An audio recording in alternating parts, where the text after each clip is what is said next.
무리가 교회에 들어간다. 그러나 그들 모두가 자신 안에 설교를 담을 자리를 만들지는 않는다. 영국에만 그렇겠죠? 많은 무리가 교회에는 들어갑니다. 그러나 자기 안에 설교를 담을 자리는 만들지 않는다. 어떻습니까? 오늘 저와 여러분들의 심령 속에 설교를 담을 자리, 하나님의 말씀을 담을 자리가 준비되어 있습니까? 지금이라도 하나님 앞에서 우리의 마음을 내어드릴 수 있는 복된 예배 될 수 있기를 주님의 이름으로 축복합니다. 아멘. 오늘 함께 읽은 본문 말씀 살피기 전에 지난주 우리가 많은 일들을 영상을 통해서 했습니다. 많이 수고해 주신 모든 분들 감사드리고요. 어제 교회 대청소하는데도 한 220여 분 정도 오셨다고 그렇게 하시는데 너무 많이 오셔가지고 깜짝 놀랐어요. 교회가 더 컸어야 되는데 수고해 주신 모든 분들 너무 감사하고 사랑해요 효도 관광 수고해 주신 모든 분들께 감사의 말씀 드립니다. 오늘 열왕기상 17장 까마귀와 과부를 통해 라는 제목으로 오늘 우리에게 주신 하나님의 은혜를 생각해 보도록 하겠습니다. 오늘 본문 말씀에 하나님은 하나님의 사람 엘리야를 준비시키시고 훈련시키시면서 그릿 시내가의 까마귀들과 사르밧에 있는 과부를 등장시키셔서 하나님의 사람 엘리야를 훈련시키시는 장면을 연출하고 계십니다. 왜 하필이면 그릿 시내가에 있는 까마귀들과 사르밧에 있는 과부를 통해서 하나님은 하나님의 사람 엘리야를 훈련시키실까? 그것을 우리가 한번 살펴보고 그 하나님을 만나고 그 하나님을 오늘 우리의 삶에 그대로 적용하고 우리의 삶 속에 이 말씀이 실제가 되기를 원하는 마음으로 말씀을 듣는 복된 시간 되었으면 좋겠습니다. 첫 번째로 하나님께서 왜 그릿 시내가의 까마귀들과 사르밧에 있는 과부를 통해서 엘리야를 훈련시키시는가? 그것은 순종이 무엇이며 또 순종이 주는 복이 무엇인지를 엘리야로 하여금 보게 하시고 훈련하게 하시려는 하나님의 의도임을 우리가 알 수 있습니다.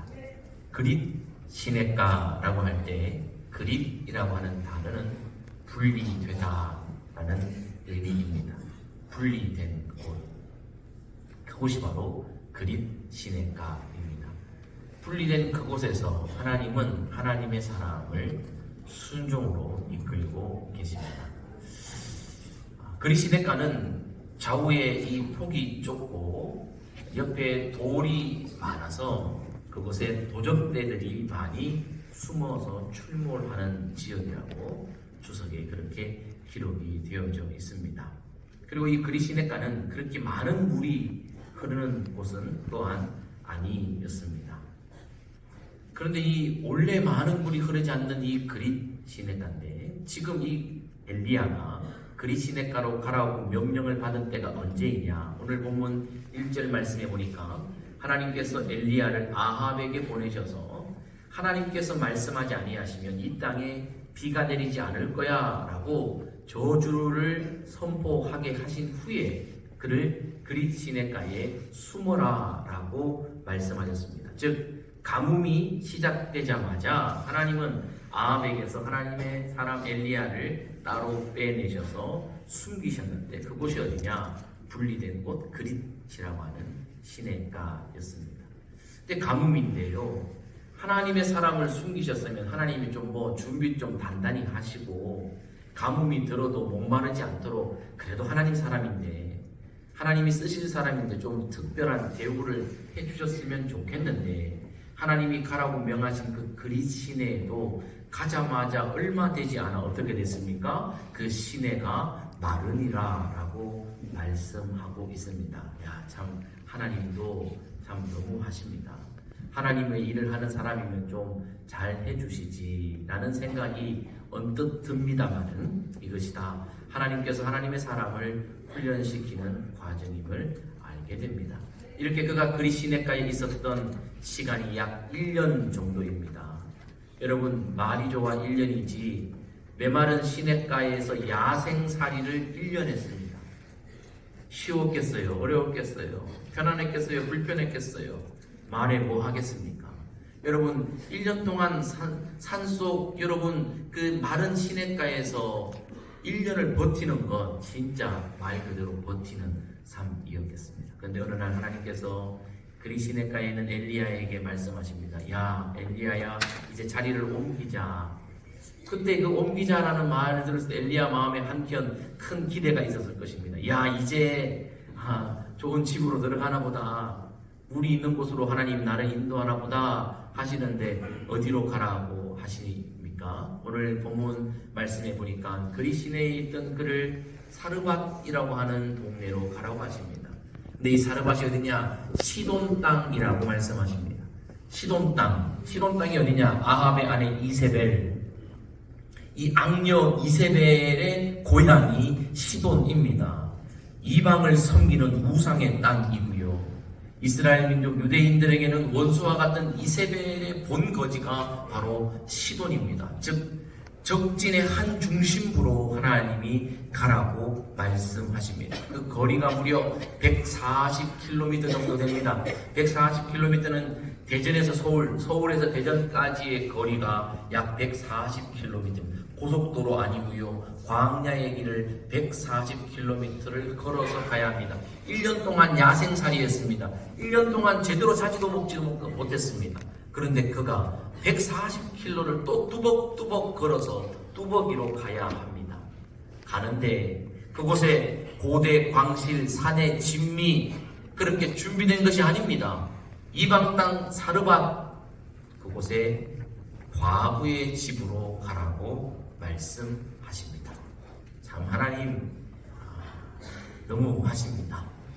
광야에서 1년 동안 고생시키셨으면 좀 잘 대우해 주시면 좋겠건만 남도 아니고 하나님의 종인데 이방 땅까지 뚜벅뚜벅 가는데 과부의 집, 구중궁궐 아닙니다. 고대 광실 아닙니다. 산의 진미 아닙니다.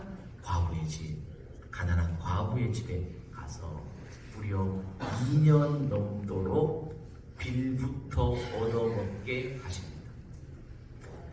요즘 말로 지체말로 폼 빠집니다. 모양 빠집니다.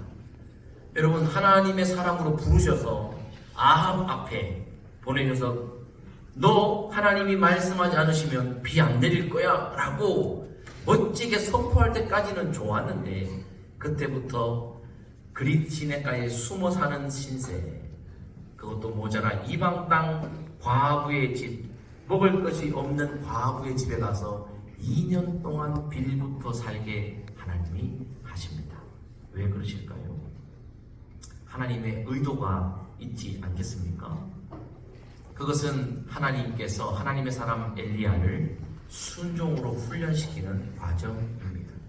그릿이 분리라고 하는 의미라고 했습니다.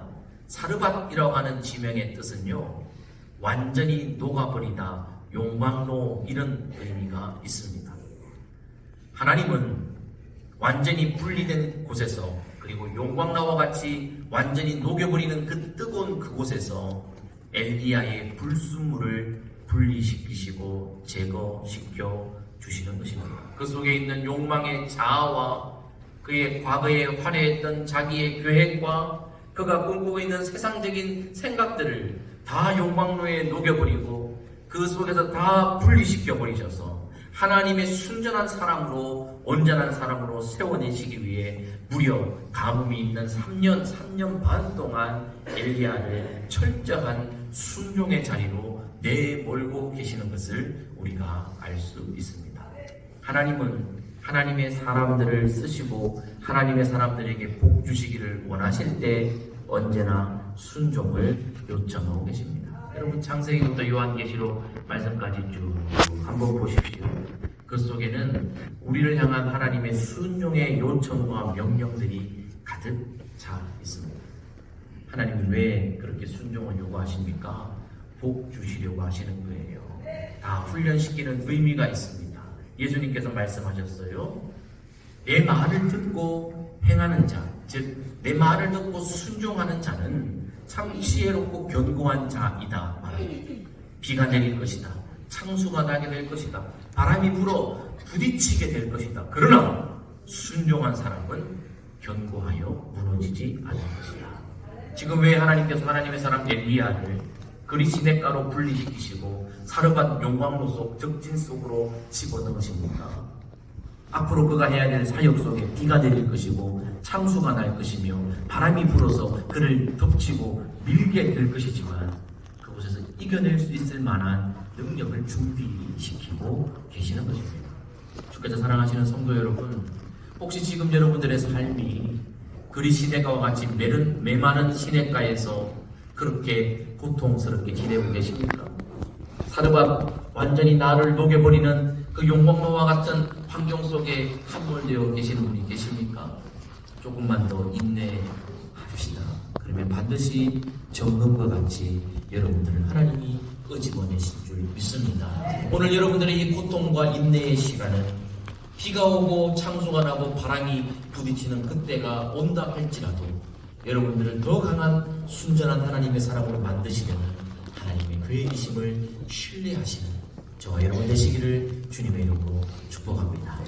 오늘 하나님께서 까마귀와 사르밧 과부를 통해서 엘리야를 훈련시키는데요, 이 속에는 우리의 기대와 판단을 초월하는 도우심이 있음을 보여주시고 훈련시키려는 하나님의 의도가 있습니다. 엘리야에게 너의 기대, 너의 생각을 초월한 나의 도움, 나의 이 능력을 네가 체험하라는 하나님의 계획하심이 여기에 있다라고 하는 것입니다.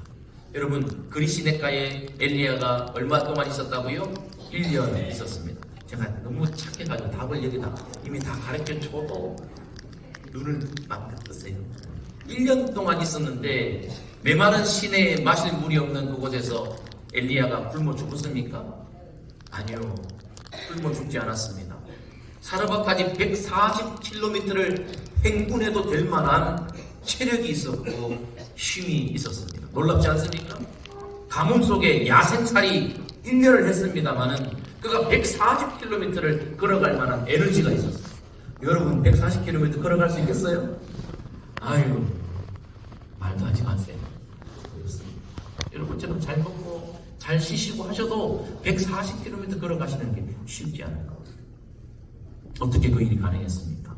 오늘 말씀해 보니까 4절 말씀에 하나님께서 까마귀들을 명하여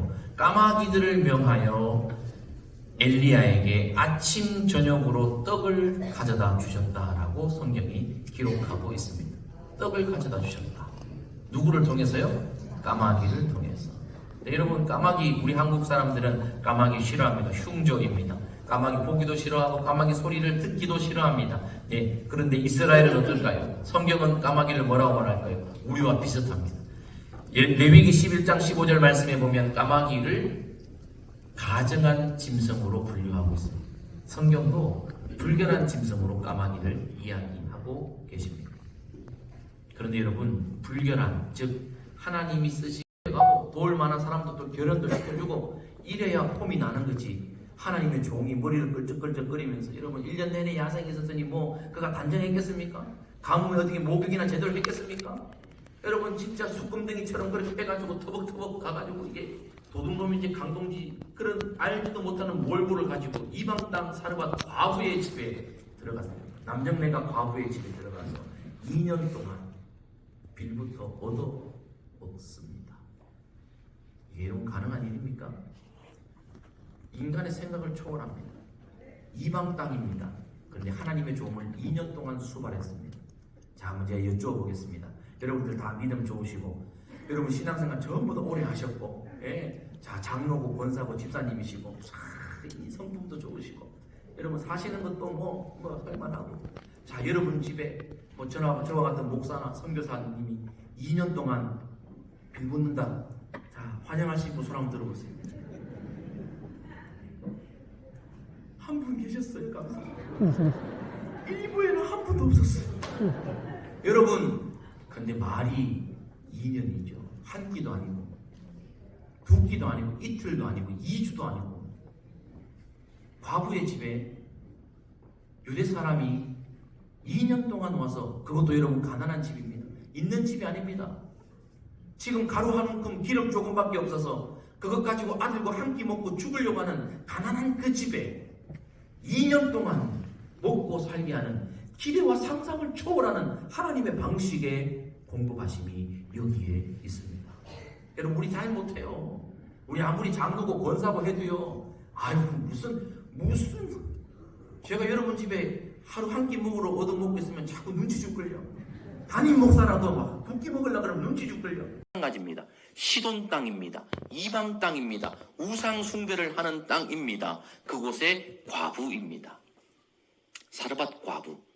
여러분, 하나님의 종이 과부에게 가면 여러분 사실 하나님의 종이 좀 도와줘야 되는 거 아니에요? 성교회도 챙겨가고, 쌀도 좀 챙겨가고, 도울 만한 사람도 또 결혼도 시켜주고, 이래야 폼이 나는 거지. 하나님의 종이 머리를 끌적끌적거리면서 여러분 1년 내내 야생에 있었으니 뭐 그가 단정했겠습니까? 가뭄에 어떻게 목욕이나 제대로 했겠습니까? 여러분 진짜 숯금댕이처럼 그렇게 해가지고 터벅터벅 가가지고 이게 도둑놈인지 강동지 그런 알지도 못하는 몰골을 가지고 이방 땅 사르밧 과부의 집에 들어갔습니다. 남정네가 과부의 집에 들어가서 2년 동안 빌부터 얻어 먹습니다. 이게 여러분 가능한 일입니까? 인간의 생각을 초월합니다. 이방 땅입니다. 그런데 하나님의 종을 2년 동안 수발했습니다. 자, 한번 제가 여쭈어보겠습니다. 여러분들 다 믿음 좋으시고, 여러분 신앙생활 전부 다 오래 하셨고, 자, 장로고 권사고 집사님이시고, 참 이 성품도 좋으시고, 여러분 사시는 것도 뭐 할만하고, 자, 여러분 집에 뭐 저와 같은 목사나 선교사님이 2년 동안 빌붙는다. 자, 환영하시고 손 한번 들어보세요. 한 분 계셨어요. 감사합니다. 일부에는 한 분도 없었어요. 여러분, 근데 말이 2년이죠. 한 끼도 아니고, 두 끼도 아니고, 이틀도 아니고, 2주도 아니고, 과부의 집에 유대 사람이 2년 동안 와서, 그것도 여러분 가난한 집입니다. 있는 집이 아닙니다. 지금 가루 한 움큼 기름 조금밖에 없어서 그것 가지고 아들과 한 끼 먹고 죽으려고 하는 가난한 그 집에 2년 동안 먹고 살게 하는 기대와 상상을 초월하는 하나님의 방식의 공급하심이 여기에 있습니다. 여러분, 우리 잘 못해요. 우리 아무리 장로고 권사고 해도요, 아이고 무슨 제가 여러분 집에 하루 한 끼 먹으러 얻어먹고 있으면 자꾸 눈치 줄걸요. 담임 목사라도 막 두 끼 먹으려고 그러면 눈치 줄걸요. 2년을, 여러분 이게 기적 아닙니까? 놀라운 일이지 않습니까? 근데 9절 말씀에 뭐라고 되어 있습니까? 하나님이 과부에게 명령하여 너에게 음식을 주게 할 것이다. 여러분, 믿음 있는 우리도, 넉넉한 우리도 하지 못할 그 일을 믿음 없는 이방인 과부가 2년 동안 감당해낼 수 있도록 하나님은 역사하십니다. 여러분 보십시오. 하나님은 동물, 짐승의 본능도 그슬러 순종하게 하심으로 하나님의 사람을 책임지시고 도와주십니다. 하나님은 가난한 과부의 집, 이방 땅, 그 우상 숭배하는 그 땅에 믿지 않는 그 여인을 통해서도 환경을 초월하는 능력으로 하나님은 하나님의 사람을 책임지시고 도우시고 공급하시는 줄 믿습니다. 여러분, 우리 환경 탓할 것 없어요. 환경 때문에 낙심할 필요도 없어요. 우리는 불가능하나 하나님이 하시고자 하면 환경을 뛰어넘어, 짐승의 본능을 뛰어넘어 하나님의 역사는 반드시 일어나는 줄 믿습니다. 그 하나님을 신뢰하는 훈련을 지금 누가 받고 있습니까? 엘리야가 3년 동안 받고 있는 것입니다. 이 3년 동안의 엘리야의 훈련이 장차 엘리야를 오늘 성경 이후에 나오는 하나님의 놀라운 사역자로 든든히 세워내는 하나님의 과정의 한 부분이었습니다. 저와 여러분들에게도 때로 이런 일들이 일어날 것입니다. 여러분, 환경 때문에 낙심됩니까? 가진 것이 없고 모아놓은 것이 없고 준비된 것이 없고 주변에 나를 도울 만한 그 어떤 능력도 없고 찾아보니 까마귀와 같은 부정한 짐승만 가득 차 있습니까? 집을 돌아봐도, 직장을 돌아봐도, 사업장을 돌아봐도, 환경을 돌아봐도 희망이 없습니까? 환경을 뛰어넘는 하나님이 계시는 줄 믿습니다. 우리의 기대와 상상을 뛰어넘어 도와주시는 하나님을 신뢰하시기를 주님의 이름으로 축복합니다. 이런 하나님이 우리 아빠 하나님이십니다. 그래서 사도 바울은 고린도에 있는 성도들에게 이런 좋은 하나님을 이렇게 선포합니다. 우리 한번 같이 고린도전서 2장 9절 같이 읽겠습니다. 시작.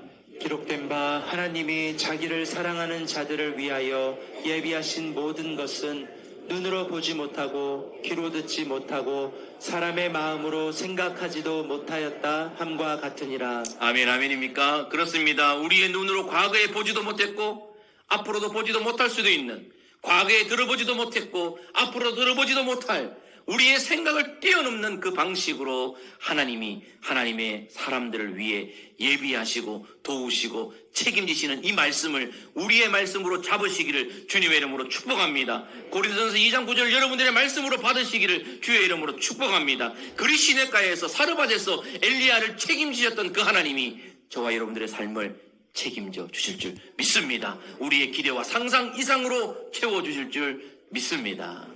오늘 본문 말씀이 그것을 우리에게 알려주고 계십니다.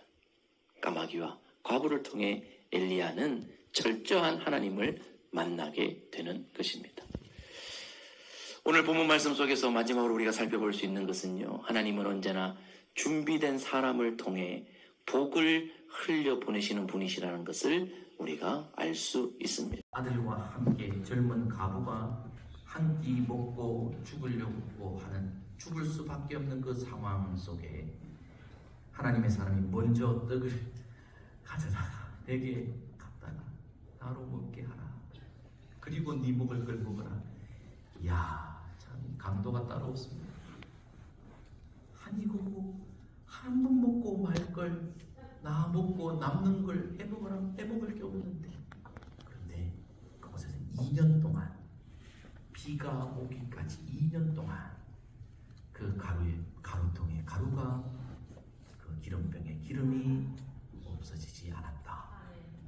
성경이 거짓말 하시는 것 아니면 사실입니다. 어떻게 이런 일이 일어납니까? 여러분, 성경을 가만히 한번 보면 참 흥미로운 부분이 있습니다. 하나님이요, 성삼위일체 하나님, 전능하신 하나님, 창조주 하나님이요, 창세기부터 시작해서 요한계시록까지, 아니 지금까지 언제나 일하실 때마다 그 일에 사람들을 동참시키시고 초청시키시고 사람들을 사용하신다는 사실입니다. 여러분, 언제나 하나님은요, 사람들과 함께 일하세요. 그 일에 하나님은 사람들을 구별하여 초청하세요. 그리고 준비된 그들을 통해서 그들이 일할 때마다 그들의 말과 행함에 하나님은 철저히 간섭하셔서 그 말이 응하게 하시고 그 일이 이루어지게 하나님이 직접 뒤에서 뒷배를 봐주십니다. 굉장히 흥미롭죠. 여러분, 하나님의 사람들의 일이요, 그렇게 진행이 되는 거예요. 놀랍습니다. 여러분, 사무엘서의 말씀에 보면 한나라고 하는 여인이 등장합니다. 잉태하지 못했습니다. 너무 서러웠습니다. 너무 삶이 어렵습니다. 성전에 나와서 하나님 앞에 기도합니다. 근데 그때 엘리 제사장이죠. 엘리 제사장이 그 한나에게 와서 딸이여 평안히 가라. 하나님께서 너에게 복을 주시기를 원하노라 라고 축복하고 보냅니다. 어떤 일이 일어납니까? 진짜 그 축복대로 아기가 생겼어요. 바로 사무엘이지 않습니까? 근데 여러분, 엘리, 우리 너무나 잘 알고 있습니다. 엘리의 영성이 탁월하지 않았습니다. 그는 영성적으로 어두웠던 자입니다. 훌륭한 제사장이 아니었어요. 소위 말해 능력 없는 제사장이었어요. 그의 자녀들은요, 폐역하기 그지없어요. 자녀 교육도 엉망인 집안이에요. 진짜 제사장으로서 보기에는 빵점이에요. 자기도 빵점, 자식들은 마이너스.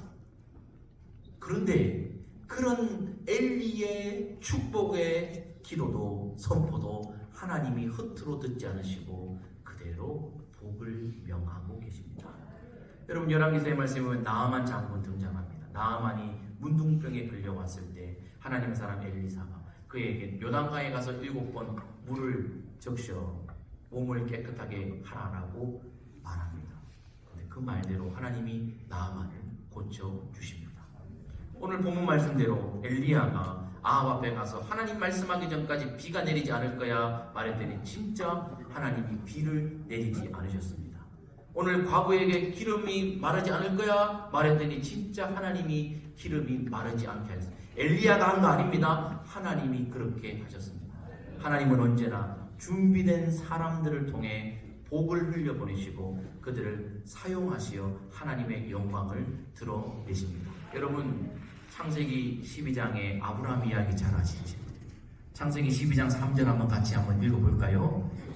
시작. 너를 축복하는 자에게는 내가 복을 내리고 너를 저주하는 자에게는 내가 저주하리니 땅의 모든 족속이 너로 말미암아 복을 얻을 것이다 하시니라. 아멘. 하나님은 하나님의 준비된 사람 아브라함에게 이렇게 복을 명하십니다. 여러분, 복은 하나님이 주시는 건데요, 그 하나님 주시는 복에 하나님의 사람을 사용하시는 거예요. 너로 말미암아 복을 얻을 것이라. 이게 사실 말은 안 맞는 말이죠. 하나님이 복을 주시는데 하나님은 그 복을 주는 영광의 자기에 아브라함을 살짝 끼워 넣어서 쓰임받는 기쁨을 누리게 하시는 거예요. 하나님은 언제나 사람을 통해 복을 주시고 준비된 사람을 통해 그 일을 하게 하십니다. 민수기 6장 말씀에 보면 아론의 자손들에게 이렇게 말합니다. 그들은 이같이 내 이름으로 이스라엘 자손에게 축복할지니 내가 그들에게 복을 주리라. 하나님의 사람들이 축복할 때 그 축복의 빌임을 하나님이 들으시고 그 축복대로 복을 주신다고 합니다. 할렐루야. 이 하나님의 사람들을 통해 일하시는 하나님의 방식입니다. 역대하 30장 말씀에도 이렇게 되어 있습니다. 그때의 제사장들과 레위 사람들이 일어나 백성을 위하여 축복하였으니 그 소리가 하늘에 들리고 그 기도가 여호와의 거룩한 처소의 하늘에 이르렀더라. 하나님은 하나님의 준비된 사람들을 통해 일하십니다. 여기서 잠깐 하나만 좀 말씀드립니다. 이거는요, 신앙 상식인데요, 여러분 기도할 때나 말씀하실 때 하나님 축복해 주십시오, 이 말이요 문법적으로 안 맞아요. 하나님 축복해 주세요. 하나님은 축복하는 존재는 아니십니다. 축복이라는 단어 속에는 복을 누구에게 빌다는 뜻입니다. 사람은 축복하는 거고요, 하나님은 축자를 빼야 됩니다. 하나님을 언급할 때는 그냥 하나님은 복을 주시는 분입니다. 기도하실 때 하나님 복을 주세요, 복을 명하여 주세요, 이렇게 기도하셔야지 하나님 축복해 주세요 하는 말은 문법적으로 맞지 않습니다. 이 정도는 기본 상식으로 알고 계시고 기도할 때나 말씀하실 때 하십시오. 사람은 축복하고 하나님은 복을 주십니다. 성경도 보세요. 사람이 축복하고 하나님은요 복. 하나님 말할 때는 복입니다. 그냥 축자는 쓰지 않습니다. 우리 목회자들도 축도하죠. 복을 비는 기도를 하는 거고 복은 하나님이 주시는 것입니다. 자, 아무튼 하나님이요 준비된 하나님의 사람을 통해 복을 흘려보내고 계십니다. 오늘 우리는 본문 말씀 속에 까마귀와 과부를 통해 하나님의 사람을 준비시키시는 하나님, 그 준비시키는 과정 속에 하나님의 일하시는 원리를 발견할 수 있습니다. 오늘 본문 속에 하나님은 어떤 분이십니까?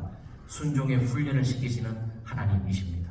분리된 그릿, 용광로와 같은 사르밧에서 우리의 옛사람을 분리시키시고 자아를 분리시키시고 욕망을 분리시키시고 순전하게 만들어내시는 하나님, 순종하기만 한다면 상상과 기대 이상으로 도우시고 책임지시는 하나님, 그리고 준비된 사람을 통해 그 사람을 통해 복을 흘려보내시는 하나님을 만났습니다. 이 엘리야의 하나님이 지금 저와 여러분들의 하나님이신 줄 믿습니다. 아멘. 이 하나님을 신뢰하시고 승리하는 저와 여러분 되기를 축복합니다. 나아가 저와 여러분들이 까마귀들 사르밧 과부처럼 또 다른 사람에게 복을 흘려보내고 순종으로 하나님의 역사에 동참하는 하나님의 사람들 다 되시길 주님의 이름으로 축복합니다. 아멘. 함께 찬송